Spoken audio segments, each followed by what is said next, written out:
Florida's governor and presumptive Republican presidential candidate Ron DeSantis recently released what you could call a policy paper arguing that the war in Ukraine is not of vital interest of the United States. Naturally, this spurred a lot of debate both in DC and, of course, on Twitter. Now, whether you agree or disagree with his characterization, the bigger question here matters. What does this war mean for the United States? What is America's interest in this war, and what should policy around the war look like? The US is not a combatant in the same way that Russia and Ukraine are, but it does have a role to play.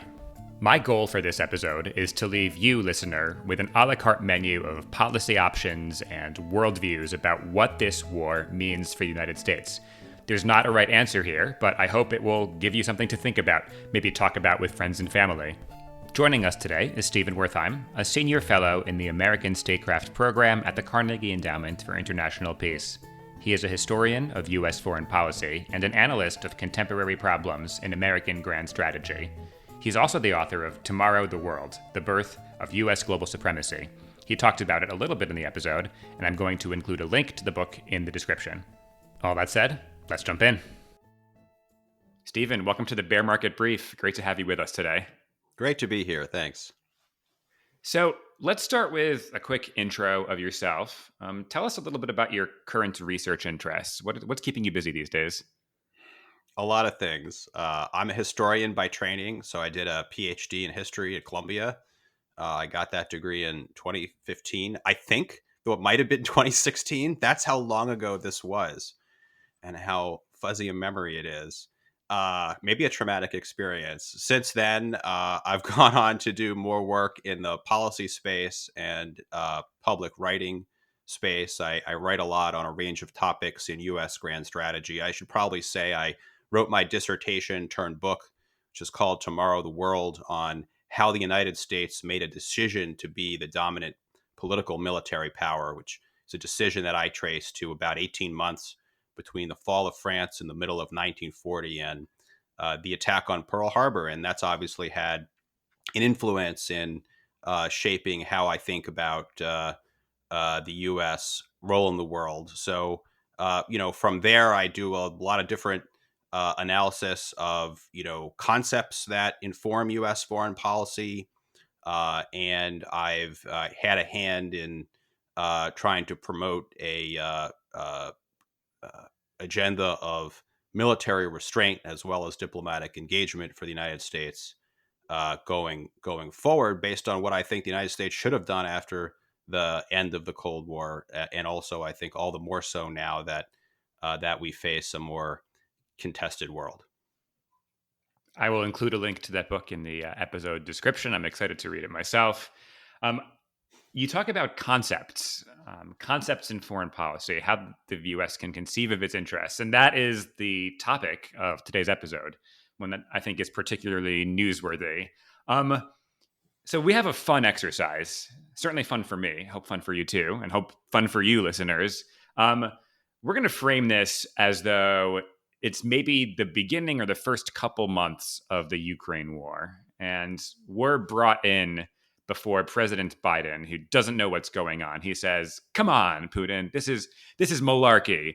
What's happening?" And so what we're going to do is try to break down a couple of ways that we could conceive of U.S. interests in this conflict. Now, the first part of this episode is going to be essentially a literature review of sorts. We're going to just lay it out academically. It's not taking a side. It's what are the ways we could think about this? What are the policy implications? And then we can editorialize later in the episode. So let's start with our first possible view on U.S. interests at play here. Maybe the most isolationist one, although I hesitate to use that word.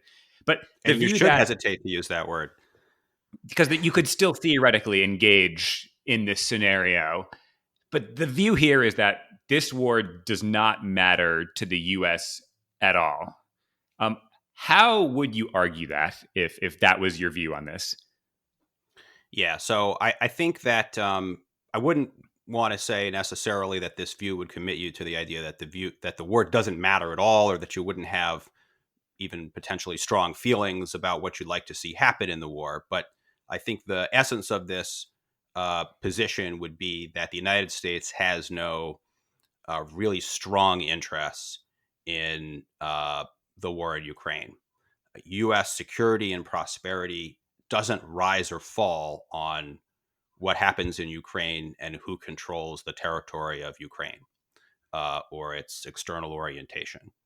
It'd be very hard to, honestly stand up and tell a fellow American, you might need to fight in this conflict or spend, billions of collective taxpayer dollars for something that fundamentally doesn't affect your lives, uh, and it, isn't going to affect your prosperity either, or your opportunities.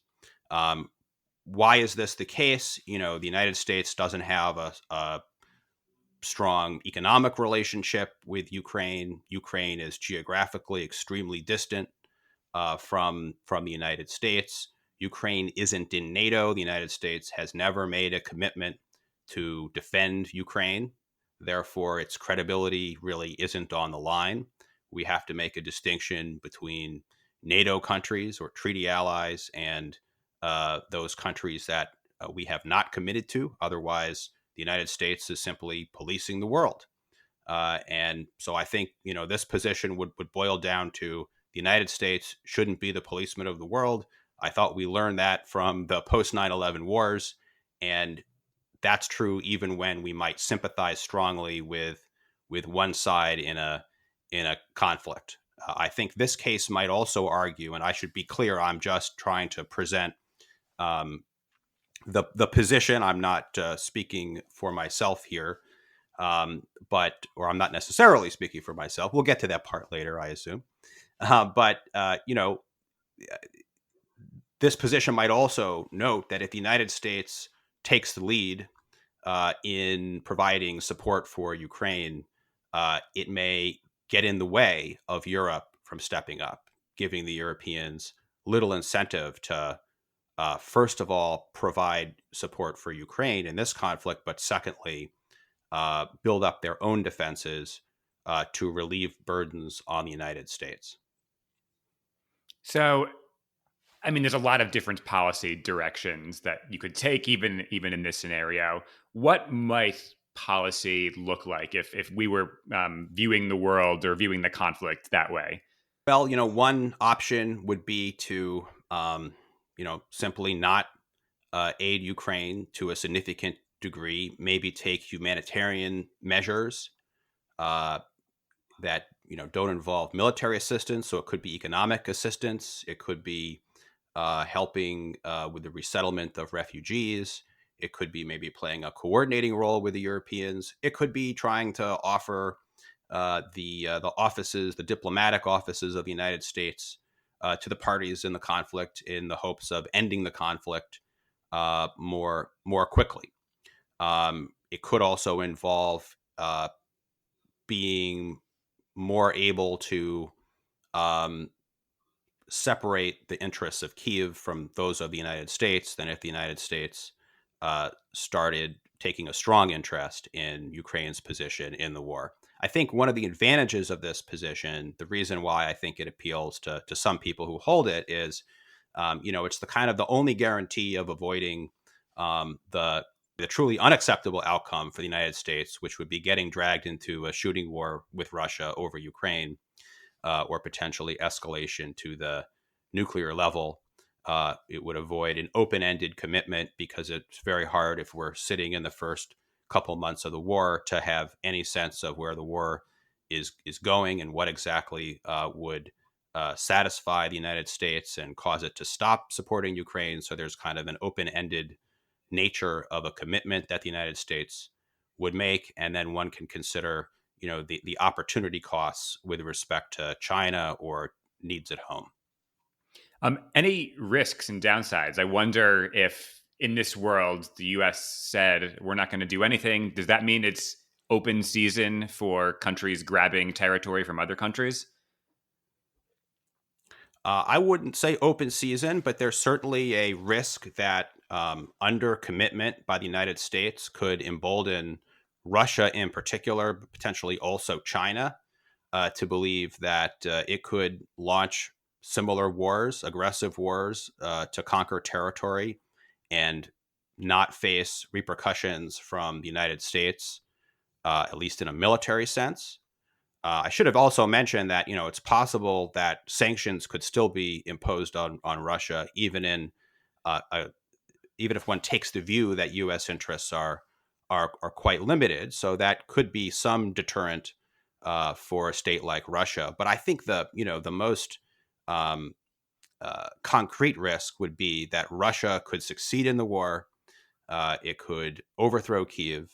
It could take large swaths of Ukraine's territory. And Eastern Europe and Central Asia could be more threatened, at least in the short term, by a Russia that has now shown that it can successfully gobble up territory, at least as long as the United States doesn't have a formal defense commitment. It's a scary situation. So let's take that to heart and think about another angle on this. So I would call this kind of the most moderate worldview. So this is the worldview that this actually does matter to the US somewhat, but it's not maybe an existential, threat. There's some limits here. Um, why in this worldview do we suddenly have an interest, and what might constrain it? Kind of the same as above. What are the potential risks and advantages of viewing it this way? Why would you argue this is the case? For the middle position, I think the view would be that the United States has important interests, but not vital ones, implicated in the war in Ukraine.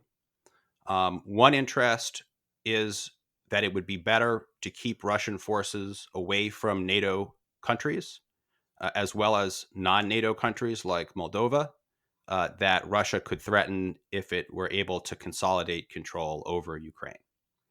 Um, there are some, let's call them world order reasons. It would be good for international law to be upheld, and given that Russia has clearly flagrantly violated international law, the UN Charter, tried to undermine the sovereignty of another country, it's a good thing that if it were to pay a price, and specifically to experience a strategic failure, which is a formulation that Biden officials have used to describe the overall U.S. objective toward Russia in this war. That's distinct from working to ensure that Russia experiences a complete defeat on the battlefield in Ukraine. Here, the point would be to ensure that when other countries look at Vladimir Putin's decision to invade Ukraine, they draw the conclusion that that kind of crime doesn't pay. It's not something that they want to emulate, perhaps because NATO has been enlarged, which is contrary to what Putin said he wanted, perhaps because the Russian economy has suffered, and perhaps because it, in fact, did not achieve its goals very well and paid an extremely high price for whatever kinds of gains it would be able to achieve from the war. And then I think finally, it's not undesirable to have a militarily weakened Russia.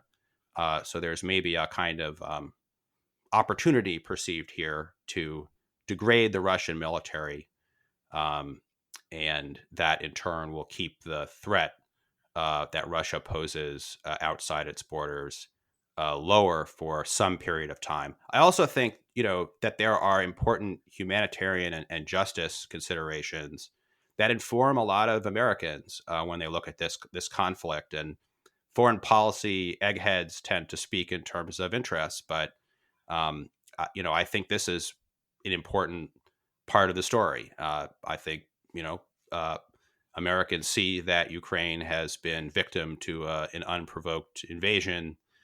They also see that Ukraine has proven that it's a cohesive country. It's fought for itself. It's fought heroically, and they want to support that for reasons that might be disconnected from U.S. interests. But as you said, this is also a moderate view, so it concedes part of the argument from the previous view that we discussed. it concedes that the stakes aren't worth the extreme costs and risks of a war with Russia. And so it would seek to avoid any actions that would pose a serious risk of the war escalating to a direct NATO-Russia conflict, or probably to something that might cause the Kremlin to employ nuclear weapons. But there is more risk in this scenario. This is a more muscular position, even if moderate in the kind of overall.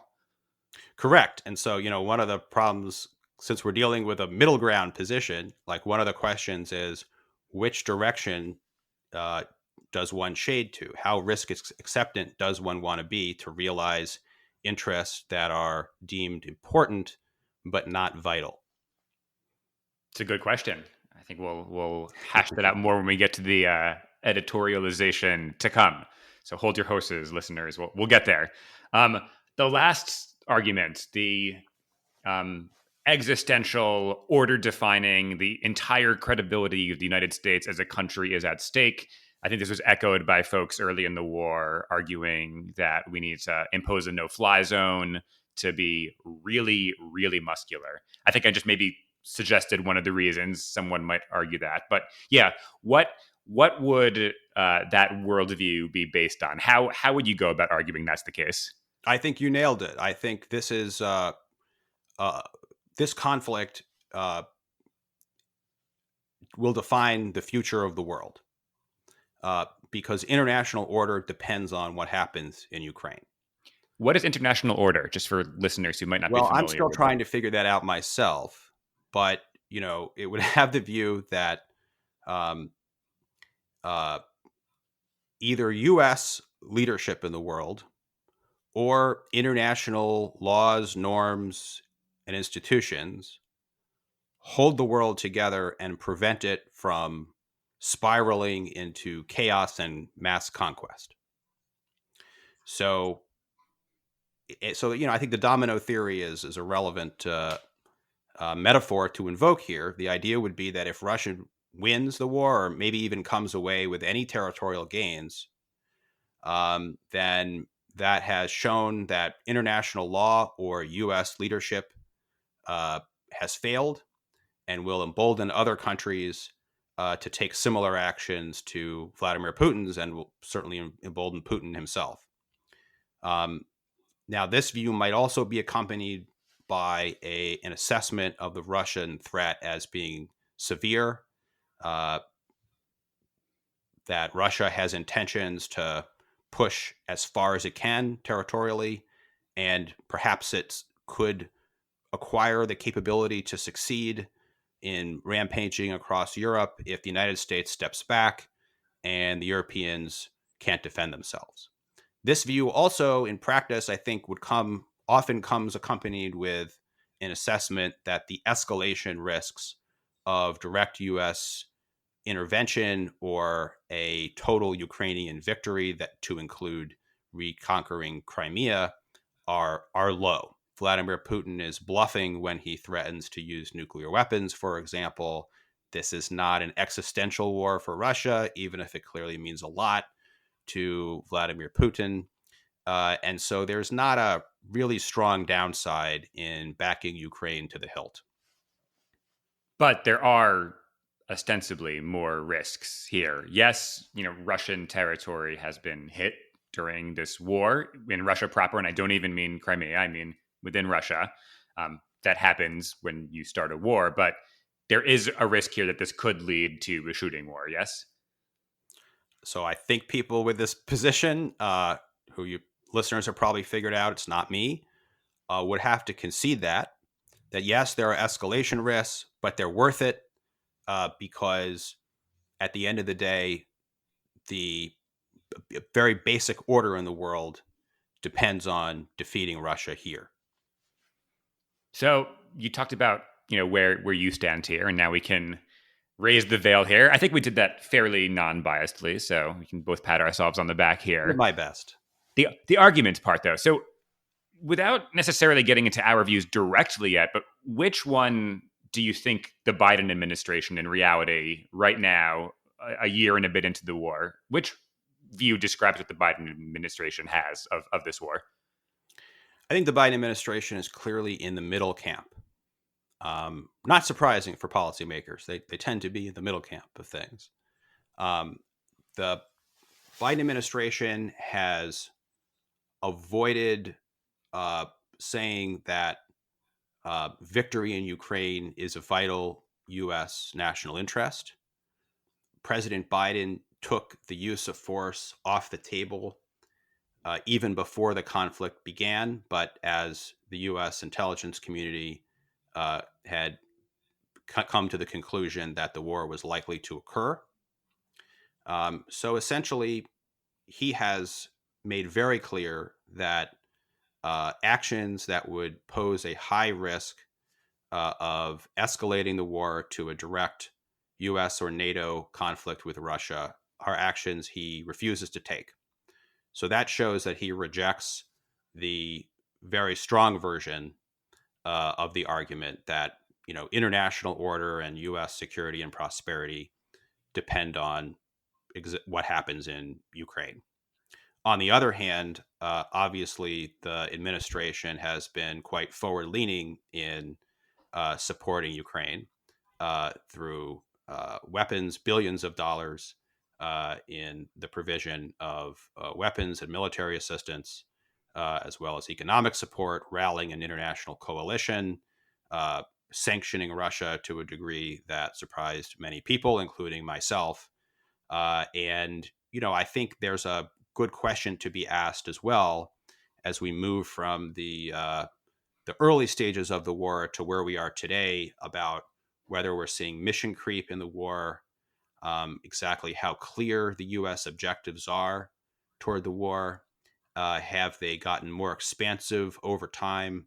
Biden himself tends to employ maximalist rhetoric, casting the fight as a key battle between autocracy and democracy. That's beginning to sound pretty existential for the United States. It's very important to the United States that it remain a democracy and that the international conditions are in place for the United States to preserve its constitutional democracy. So, I think there are also divisions within the administration where some people lean more towards the U.S. interests are not that great in this conflict position, and others are leaning toward the no, Ukraine actually needs to win this conflict. And some of them, I think, have the view that because Vladimir Putin's nuclear threats have yet to materialize, that the risk is lower than might have been initially assumed.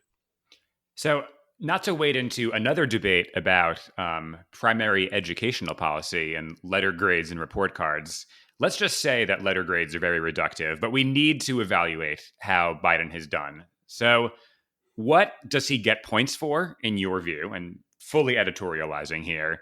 And where does he lose them? What are the pluses and minuses? Well, so hard to give a letter grade. I'm currently teaching a course at Yale Law School where I'm not asked to give letter grades. So I'm going to use that as an excuse to evade your question, if I may. But you asked the right question in terms of where does he get points and where does he lose points. I would give him credit myself for taking the use of force off the table and for doing things like, very firmly rejecting a no-fly zone, which became a kind of media phenomenon early in the conflict. I think he's set basically the right priorities. Avoid a direct war with Russia over Ukraine. That's not in U.S. interests. But do what we can to ensure that Russia's crime doesn't pay, that Russia experiences a strategic failure, and aid Ukraine to take back the territory that it can take back with a view toward settling the war at the negotiating table. I think those are at the core of the administration's outlook, and those seem to me to be the right objectives. What's really difficult is how to apply those objectives to the concrete decisions that have to be made. That's really hard. And I'll be honest with you, I don't know exactly how I would apply those objectives to all the decisions that have been made over the past year plus. Had I been a decision maker looking at intelligence and trying to make assessments in real time, it's very difficult. And the administration is struggling with this, and I think continues to have to struggle with this. I think that some opportunities have been missed. I think it would have been politically viable for the administration to state early on in the conflict that the United States would not provide material support to a Ukrainian attempt to retake Crimea, that it recognizes that Ukraine has the right under international law to retake Crimea. Crimea is Ukraine's. But that's not what this war is about for the United States. And the escalation risks of doing so could be severe. I think that would have been viable politically to say. Today, it's much more difficult for the administration to make that case. I'm not sure exactly what the administration's internal view is on this issue, and so that's, I think, a really significant concern for people like me who are mostly in that second camp, but I'm shading a little bit more toward the limited U.S. interest side than I am toward the let's go to the mat um, in this particular instance. You mentioned the risk of mission creep here. What does that mean practically? It means that U.S. objectives uh, may be expanding over time. Um, there, I think, could be a conceptual and rhetorical dimension of this, in which the announced goals of the United States have arguably expanded, and that means that they could expand further in a way that perhaps uh, untethers the administration from its own initial calculation of the interests and the costs and the risks at stake here. There's also a material dimension. The West has supplied Ukraine with, increasingly sophisticated weaponry. One can certainly criticize maybe it's been too slow to do that. But on the other hand, there's a kind of drip, drip, drip in which once the next platform is given, then the question immediately becomes in policy debate and the media discussion. Well, what about the next thing, the F-16s? And then political pressure accrues of the administration to accommodate Ukraine's request. So I think there's a legitimate debate to be had as to whether we're seeing mission creep here. I still think that the administration is trying to stick to the initial goals that I described, but just on the rhetorical level, um, you know, President Biden himself and other administration officials speak less these days than they did early in the conflict about the goal of strengthening Ukraine's hand on the battlefield in order to strengthen its hand in a peace negotiation. The peace negotiation part has diminished over time in terms of its salience. Biden routinely talks about supporting Ukraine for as long as it takes. That's a formulation that I think started to be used around last autumn. Listeners should check me on that, but I didn't notice it as much in the beginning of that conflict. It also speaks to the fact that it remains unclear exactly um, what kind of outcome the United States would support in order to support a ceasefire or a peace settlement. We're in something of a bind because obviously we don't want Russia to make any progress in the war. Uh, on the other hand, Ukraine could make so much progress that it actually poses major escalation risks, and that could be a catastrophe for Ukraine, for Europe, and for the United States. That's where I think the Crimea piece comes in, and the administration has stood back a little bit, let Kiev be, or at least appear to be, the main arbiter of its war aims, and hopefully that Kiev will make good decisions, and Washington will be effective in shaping those decisions for the better. But it's a gamble. So we have time for a final question here, and I'm excited to get to this question because I think it's an interesting one. There's a lot of interpretations of Russian war aims. This is about NATO. No, this is about Ukraine. No, this is about Russia's former imperial holdings. Putin citing, Peter the Great among other people.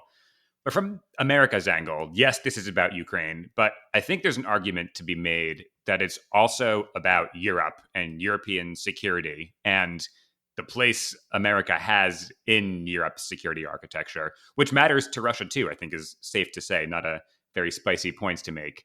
In your view, what is America's actual interest in Europe now that we're at least, 75 years about after World War II? What does our ideal Europe look like if you get your way? Well, since 1940 or 41, according to my book at least, the United States has identified a vital interest in preventing any country from conquering Europe, especially if that's a totalitarian country.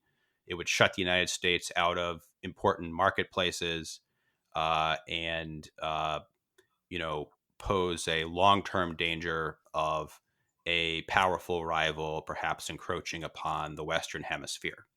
I think that's the kind of fundamental uh, uh, reason why the United States mobilized to wage World War II, even prior to Pearl Harbor, and also wage the Cold War. The situation has changed, even if the United States continues to have a vital interest in keeping most of Europe basically stable, peaceful, and liberal. That is able to do business with the United States. Um, it's doubtful that Russia has the capability to do what the Soviet Union could have done, uh, which is, in fact, conquer all of Germany, conquer north, conquer west of that. Russia really doesn't have that capability today, or so it would seem. And so here's where I think I would fault the Biden administration the most. It's not over its handling of the war in Ukraine. I think I'm going to need a lot more analysis and time, maybe 20 years, maybe more, to really be able to assess, how did decisions look at the time, and do I think that was the right judgment or not? But from what I see, I'm favorable. So if you want a grade, it's a good grade, right? Maybe it's a B, maybe it's a B plus.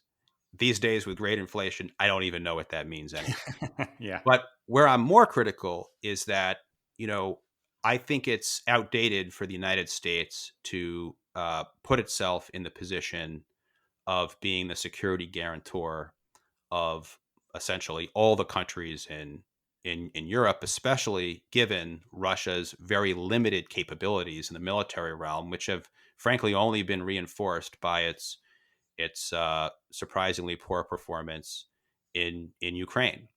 Um, I don't see a capability for Russia to overrun much of Europe, even if Vladimir Putin had that intention. So I can assume the worst of Vladimir Putin's intention. It's a pretty safe assumption. But for the United States to be risking, nuclear war in the defense of the Baltics, for example, I have a hard time saying that that's intrinsically in the interest of the United States. And frankly, I think most U.S. officials during the Cold War would have had the same assessment.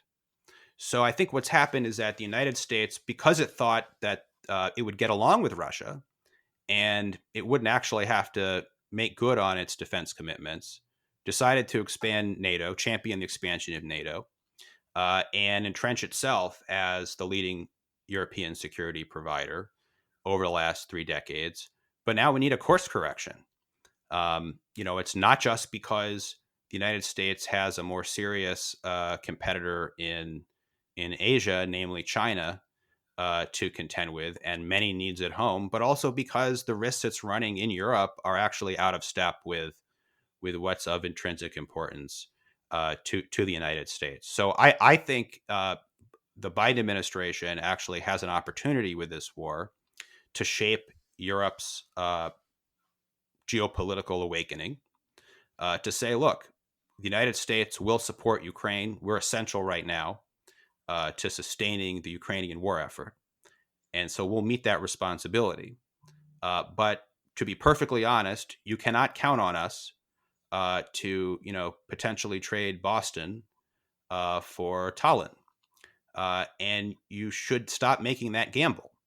And so instead of sending reinforcements to Europe, the Biden administration should be, frankly, I think it's not even really a threat at this point. It's just an admission of reality that, one cannot count on the American president or polity in 5 or 10 years to come to the defense of every inch of NATO, as Biden has said the U.S. is committed to do, and that Europe, thankfully, has the economic means to defend itself and balance against Russia. It ought to be able to do that very effectively. The numbers are really overwhelming. Even before the conflict in Ukraine, the European members of NATO spent more on defense than Russia did. Now, there's a lot of work to be done, to be sure, in making Europe truly able to defend itself with only a supporting role or potentially not much support from the United States. I think there should be a transitional process. The end of a second Biden term might be an important goal to set down. But needless to say, what I've described has not been the direction that the Biden administration has taken, nor one that Europeans themselves have insisted on. And I think that's a real gamble with the future of European security. Lots to digest there. Hopefully, for listeners, you're thinking about which of these camps and worldviews you're in, and can talk to people about it. I mean, this is important for Americans to decide. Stephen, thank you for coming by today. My pleasure. Thank you. Thanks to Stephen, and to you, listener, for joining. So which worldview and policy track do you agree with? You can find me on Twitter at the handle @Aaron_Schwa, and let me know. Or if you're listening on the FPRI website, you can find my first name and last name and email me at firstname.lastname@gmail.com. I'd be really excited to hear from you about this. The Bear Market Brief podcast is part of the BMB Russia and Eurasia newsletter, which you can follow and sign up for on Twitter at the handle @BearMarketBrief. BMB Russia Eurasia is brought to you by the Foreign Policy Research Institute, that's FPRI, a nonpartisan think tank based in Philadelphia. For more information about this initiative and many others, stop by fpri.org. We'll catch you next time.